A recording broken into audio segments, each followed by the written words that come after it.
Hey YouTube, this is Mark McGinnis again. I thought I would do a quick review of the 2022 YZ125X. So this is very similar to the motocross version, but for 2022, this was not changed. It was left as the 21 model. The main difference being the compression ratio is slightly lower due to the cylinder head, as well as the exhaust pipe is slightly different, and the rear sprocket has two teeth. It's a 50 tooth from the box versus a 48 for a 21, and the ECU is slightly adjusted as well for more bottom end and less top end. That is the main difference. And the last thing, the power valve opens up at a higher RPM compared to the regular motocross version. As far as what I've done with this bike, and I apologize, I have barely ridden this. I've been traveling for work and just swamped lately, so I've pretty much ridden this around the block through the yard, and that's it. So I have no good videos to share, so I apologize. But I did put an FMF fatty pipe as well as a power core to exhaust.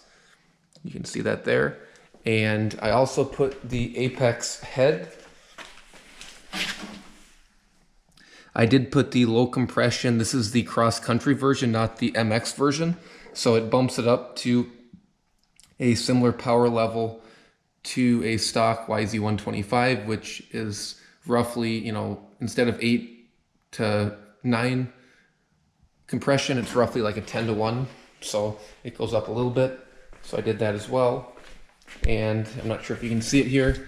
I did put a DID chain. This is a non-O-ring chain. And as far as the sprocket, I went to a 49, so I split the difference between the MX bike and the cross country. So instead of a 48 or a 50, I just said, look, put a 49. So I have a 49 tooth here, as you can see. Otherwise, the bike is completely stock. I think this is a really good looking bike. It's got the blue wheels, it's got the black fork guards. It's still the dated design. Again, this is like an 05, 06 design with updated plastics and graphics. It does have the 18-inch wheel, and because it's cross-country, it does have a kickstand, which that kickstand is a little bit flimsy. If you rev the bike up, it'll actually kind of hop backward. So not the sturdiest kickstand, kind of like a KTM, but definitely not on par with a Honda as far as the rigidity. And starting it up, it is very easy to start. So I will show that for you right now. And this is without the choke. It's about 70 degrees. I don't think I need the choke. Let's just see if it'll start.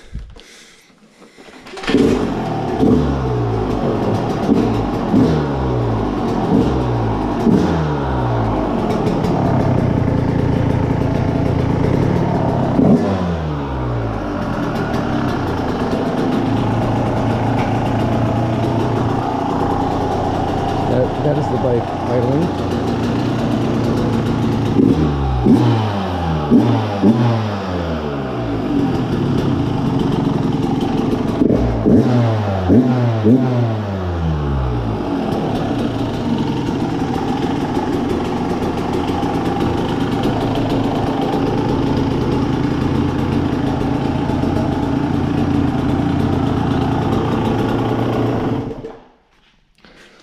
Currently I'm just running 32 to 1 Klotz Super Technoplate oil with 91 octane.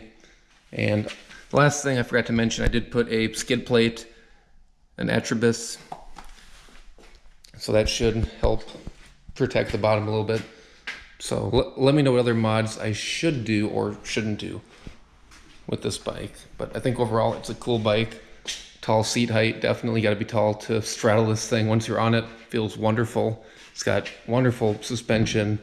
It's got a nice handlebar setup from the factory, etc.